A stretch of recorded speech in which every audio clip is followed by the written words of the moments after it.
નમસ્કાર વિદ્યાર્થી મિત્રો, આજના વિડીયોની અંદર આપણે પ્રકરણ 10ના વિજ્ઞાનની અંદર વિભાગ બી માટે મોસ્ટ એમપી પ્રશ્નો આપવાના છીએ. અગાઉ ઓલરેડી આપણે ટોટલ પ્રકરણ 9 સુધીના મોસ્ટ એમપી વિડીયો બનાવેલ છે તથા ગણિત અને વિજ્ઞાનના પણ ઘણા બધા યુઝફુલ વિડીયો બનાવેલ છે. એ તમે ન જોયા હોય તો એની લિંક તમને વિડીયોની નીચે ડિસ્ક્રિપ્શનની અંદર મળી જશે, તો એકવાર જઈને જોઈ નાખજો. ઓકે, ચેનલમાં જો તમે પહેલી વાર આવ્યો તો ચેનલને સબસ્ક્રાઈબ જરૂર કરજો, કારણ કે આવા યુઝફુલ વિડીયો તમને સૌથી પહેલાં મળતા રહે. અને ધોરણ 10ના તમારા જેટલા પણ મિત્રો હોય એમના સુધી પણ આ વિડીયોને જરૂરથી શેર કરજો.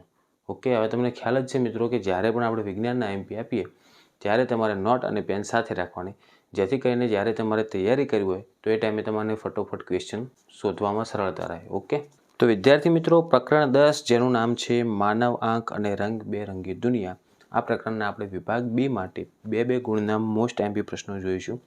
પહેલાં જે બોર્ડ એક્ઝામમાં પૂછાયેલ પ્રશ્નો છે એની વાત કરીશું, અને જે પૂછાઈ શકે એવા અગત્યના પ્રશ્નો હોય એવા પણ આપણે પ્રશ્નો આપીશું. જો એનો પહેલો જ પ્રશ્ન આવશે, માનવ આંખની આપેલ આકૃતિમાં એક્સ અને વાય ભાગોના નામ લખીને તેના કાર્યો જણાવો. તમને માનવ આંખની આકૃતિ દોરેલ આપેલ હશે, એની અંદર તમને નામ નિર્દેશન દર્શાવેલ હશે કે એક્સ અને વાય એ જે જગ્યાએ દર્શાવેલ હોય એના આપણે શું કરવા પડશે, નામ નિર્દેશ કરવા પડશે અથવા નામ લખવા પડશે, અને તેના કાર્યો પણ જણાવવાના છે. તો આ માનવ આંખની આકૃતિ તમે તૈયાર કરી નાખજો, કારણ કે આ ઓગસ્ટ 2020ની અંદર પૂછાયેલો પ્રશ્ન છે. ક્લિયર? હવે એના પછી બીજો જોઈશું આપણે કે આકૃતિમાં શ્વેત પ્રકાશનું પાતળું કિરણપુંજ ત્રિકોણાકાર કાચના પ્રિઝમ પર આપાત કરવામાં આવે છે, ત્યારે પ્રિઝમની સામે રાખેલા પડદા પર એક્સ વાય વર્ણપટ રચાય છે. તો આ વર્ણપટની આકૃતિ પ્રશ્નની અંદર તમને આપેલ જ હશે. હવે એના અંદર જો તમને 2 પ્રશ્ન પૂછેલા હશે કે ઉપરોક્ત બનતી ઘટનાનું નામ લખો, તો આ કઈ ઘટના બને છે એનું નામ લખો. તો આનું નામ શું થાય છે? પ્રકાશનું વિભાજન થાય છે. તમને જવાબ પહેલેથી કહું છું એટલે તમને તૈયારી કરતા ફાવે. ક્લિયર? આ પ્રકાશના વિભાજનની જ આકૃતિ પૂછેલી છે ને એના ઉપરથી પ્રશ્નો પૂછેલા છે. બીજા નંબરનો પ્રશ્ન આવશે, એક્સ વાય વર્ણપટ પર એક્સ અને વાય બિંદુ આગળના રંગના નામ લખવાના છે. તો જે એક્સ વાય વર્ણપટ રચાય છે એના અંદર એક્સ અને વાય જે બિંદુ છે એની આગળ કયા કયા રંગ રચાય છે એના પણ આપણે નામ આપવાના રહેશે.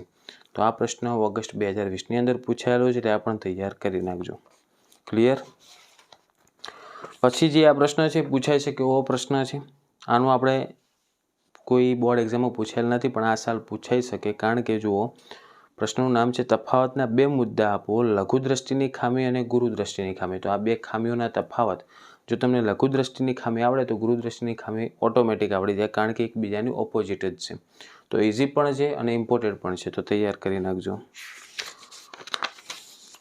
એના પછીનો પ્રશ્ન આવશે કે પ્રકાશનું પ્રકીર્ણન એટલે શું અને તે કયા પરિબળો પર આધાર રાખે છે. આ પણ આપણે અગત્યનો પ્રશ્ન છે. પછી છેલ્લો પ્રશ્ન જોઈશું આજે કે ભયદર્શક સિગ્નલમાં પ્રકાશનો રંગ શા માટે લાલ રાખવામાં આવે છે.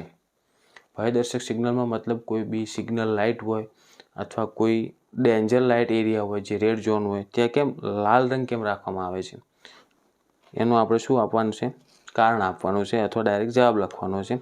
તો તમને ખબર જ છે લાલ રંગની તરંગ લંબાઈ કેવી હોય, સૌથી વધારે હોય છે, તે માટે લાલ રંગ જ રાખવામાં આવે છે. પણ એને ડિટેલમાં લખવાનો, વ્યવસ્થિત સારા અક્ષરે, એટલે પૂરા માર્ક્સ મળી જાય. ઓકે, તો વિદ્યાર્થી મિત્રો, આજના વિડીયો માટે આટલું જ. આશા રાખું છું મિત્રો આ વિડીયો તમને ખૂબ જ યુઝફુલ થતા હશે, તો પ્લીઝ વિડીયોને લાઇક જરૂરથી કરજો.